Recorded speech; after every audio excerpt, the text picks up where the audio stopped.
Olá pessoal, nesse vídeo nós vamos resolver a questão número 15 do Colégio Naval de 1993. Sejam R1, R2 e D, respectivamente, os raios e a distância entre os centros de duas circunferências exteriores, C1 e C2. Se D é igual a x² mais 4, R1 é igual a 2x menos 3, R2 é igual a x mais 2, qual é o conjunto solução dos valores de x? Então, eu vou colocar no quadro as duas circunferências, uma de centro O1, outra de centro O2, essa daqui de raio R1, essa daqui de raio R2, e vou chamar de y a distância entre essas duas circunferências. Perceba que existe esta distância porque as duas circunferências elas são exteriores. Caso essas duas circunferências fossem tangentes, por exemplo, essa distância y aqui seria igual a zero. Né?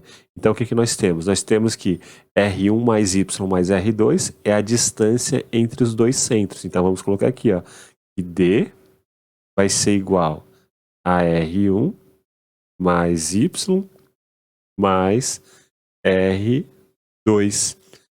E para que esta figura aqui, ó, esse desenho geométrico, ele esteja bem construído, com base naquilo que o enunciado do problema nos oferece, nós devemos garantir que três condições sejam satisfeitas simultaneamente. A primeira delas é que o R1, que é essa expressão aqui em x, esse R1 aqui ele tem que ser positivo, porque R1 é uma distância. O R2 também tem que ser positivo, e o y tem que ser positivo, né? Porque o y ele é a distância entre essas duas circunferências, e existe essa distância porque justamente essas duas circunferências são exteriores. Então, para que o R1 seja positivo, o que nós podemos falar a respeito do x? Bom, o 2x menos 3, que é o R1, tem que ser positivo. E do fato de 2x menos 3 ser positivo, a gente garante que o 2x é maior do que 3. E do fato do 2x ser maior do que 3, a gente garante que o x tem que ser maior do que 3 sobre 2.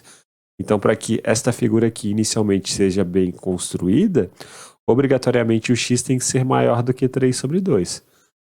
E a gente tem que garantir também que o R2 é positivo, ou seja, que o x mais 2 tem que ser positivo, ou seja, o x tem que ser maior do que menos 2. E precisamos também garantir que o y seja positivo. Bom, para que o y seja positivo, a gente olha o y aqui, ó, dessa expressão. Quem é o y? Né?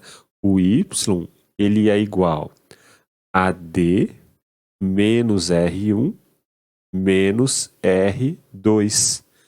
Eu só passei o R1 e o R2 aqui, ó, para o lado esquerdo, fica y igual a d menos R1 menos R2.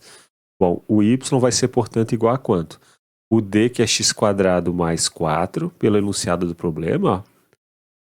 O oposto de R1. Quem é o oposto de R1? O R1 está aqui, ó, é o 2x menos 3. O oposto de R1 é o 3 menos 2x.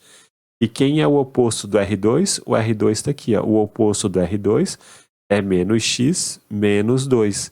Logo, o y vai ser essa função do segundo grau. É x ao quadrado. Perceba que menos 2x com menos x dá menos 3x. Então, vamos colocar aqui menos 3 vezes x. E 4 mais 3 dá 7. 7 menos esse 2 aqui, ó, é igual a 5. Nós queremos que essa função aqui do segundo grau seja positiva, porque essa função é o nosso y. Mas, para que a gente consiga determinar quais são os valores de x, tais que essa função aqui do segundo grau seja positiva, a gente precisa fazer o esboço do gráfico dessa função. A gente tem que usar a fórmula de Bhaskara, inicialmente para descobrir quem é o delta e possivelmente as raízes dessa função, caso ela possua raízes. Bom, o discriminante dessa função vai ser menos 3 ao quadrado, que dá 9, menos 4, vezes 1, vezes 5. Ou seja, o delta é igual a 9 menos 20. Em outras palavras, o delta é igual a menos 11. E, portanto, o que a gente pode falar a respeito dessa função aqui do segundo grau? Bom, a primeira coisa é que como esse número aqui, ó, que multiplica o x ao quadrado é o número 1 e ele é positivo, portanto, então o gráfico dessa função do segundo grau, que é uma parábola, esse gráfico tem a concavidade voltada para cima. Então, se a gente fizer o esboço aqui do gráfico dessa função, aqui a gente tem o eixo y, aqui nós temos o eixo x, obrigatoriamente o gráfico dessa parábola vai ter concavidade voltada para cima. Só que como o discriminante dessa função é negativo, significa que essa função do segundo grau ela não possui raízes reais. Ou seja, ela está toda assim, ó, acima do eixo x. Ela não está assim, ó, porque aqui ela iria cruzar, né? O eixo x ela ia possuir raízes. Ela também não pode tangenciar, porque ela possuiria uma raiz também. Ela precisa estar toda acima do eixo x, justamente porque o discriminante ele é negativo. Então, isso significa que o y ele é positivo para todo x pertencente aos reais. Então, aqui a gente coloca assim, ó, que o x é positivo quando, ou melhor, o y é positivo quando o x pertence aos reais, né? O x é para qualquer número x pertencente aos reais. Essa expressão aqui, a x² menos 3x mais 5, vai ser positiva, porque o gráfico dela está todo acima do eixo x. Para qualquer valor de x aqui, o y, que vai ser esse valor, está todo acima do eixo x, é positivo. Então, o que a gente precisa fazer agora? A gente precisa fazer a interseção desses três intervalos aqui, ó. Aqui a gente está diante do conjunto dos reais, e aqui a gente está diante de duas semi-retas, né? Então, perceba que este intervalo aqui, ele está contido nesse e está contido nesse. Então, a interseção desses três intervalos é esse próprio intervalo aqui. Logo, o conjunto de todos os x que satisfazem essas três condições ao mesmo tempo é aquele conjunto dos x que satisfazem essas três condições ao mesmo tempo, ou seja, é a interseção desses três conjuntos.